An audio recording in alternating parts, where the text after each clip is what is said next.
Salut tout le monde! Je vous retrouve aujourd'hui pour un nouveau numéro des infos insolites, donc le numéro de février. Si vous ne connaissez pas le concept, je vous mets juste ici mon ancienne vidéo sur le sujet. Mais en gros, je vais vous raconter quelques infos insolites qui sont arrivées dans le mois. C'est comme ça là.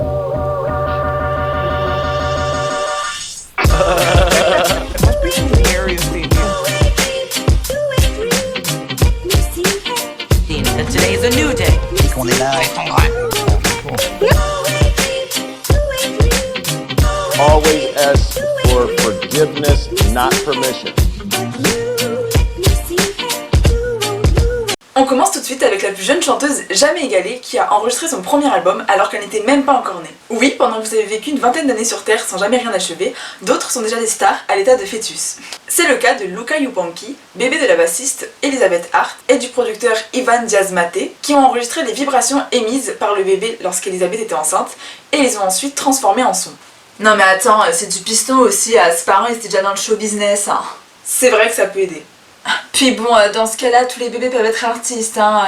Moi par exemple, on n'a qu'à dire que c'est moi qui ai inventé la tectonique dans le ventre de ma mère. J'ai encore reçu un coup, tu veux toucher? Keep it together, let's try to keep this thing.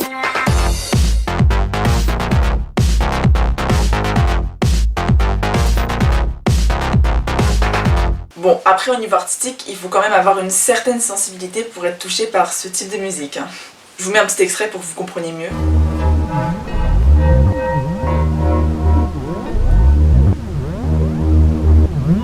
Ou alors faut avoir fumé un gros joint sa mère.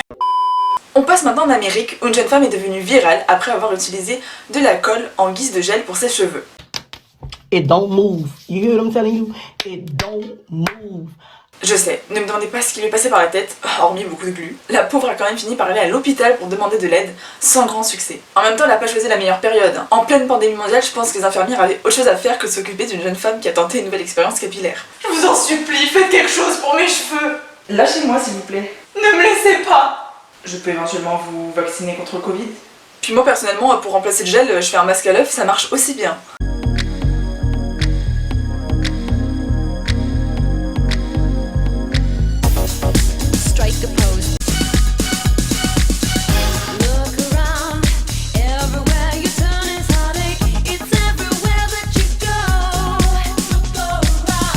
Bon, au final, tout se finit bien pour Tessica car un chirurgien esthétique a réussi à la débarrasser de cette super glu qui pour le coup était de qualité. Passons maintenant dans un autre pays anglophone, le Royaume-Uni, où un Britannique de 42 ans a réussi son examen du code de la route au bout de la 158e fois. Non, je parle pas de kilomètres par heure, mais bien du nombre de fois où il a passé son examen. C'est ce qu'on appelle quelqu'un de persévérant. Rien de plus normal pour le bataillon d'exploration.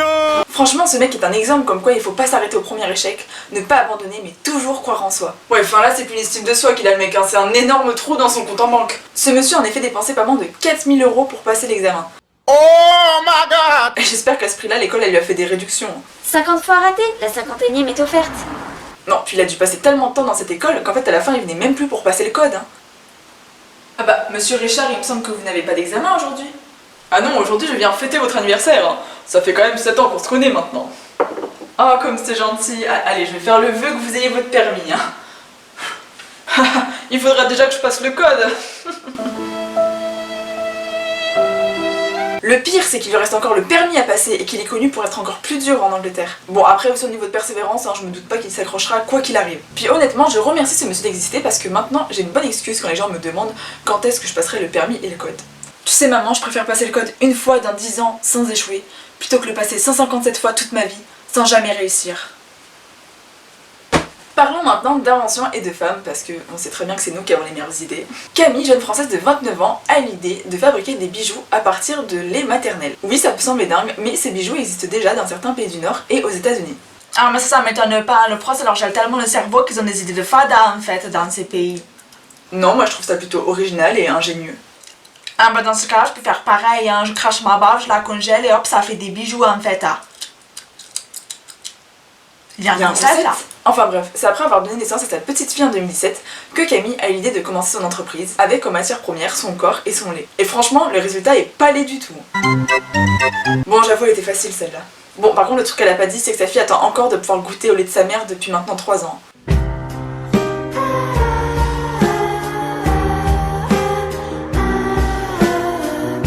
Bien sûr, je plaisante et je suis même admirative de son travail. Vous pouvez d'ailleurs retrouver tous ses bijoux sur son site web, que je vous mets en barre d'infos, où Camille propose aussi des souvenirs à partir du cordon ombilical. Tu vois maman, t'aurais dû garder le mien, parce que le jour où je deviendrai célèbre, il aurait valu très cher. Encore faut-il que tu deviennes célèbre, hein. Quoi? Enfin, on termine ces infos insolites de février avec une vidéo qui a fait le buzz et qui me fait beaucoup rire. Il s'agit d'une réunion sur Zoom entre différents avocats américains et l'un a malencontreusement, mais pour notre plus grand bonheur, activé un filtre dont il n'arrive pas à se débarrasser. Ça se passe de commentaires, je voulais juste savourer ce moment. Prenez soin de vous et je vous dis à très vite sur YouTube. Mr. Ponton, I believe you have a filter turned on in the video settings. You might want to take we're a trying to, can you hear me, Judge? I can hear you. I think it's a filter. It is, and I don't know how to remove it. I've got my assistant here. She's trying to, but I'm prepared to go forward with it. I'm here live. I'm not a cat. I can see that. I think if you click the up arrow next to the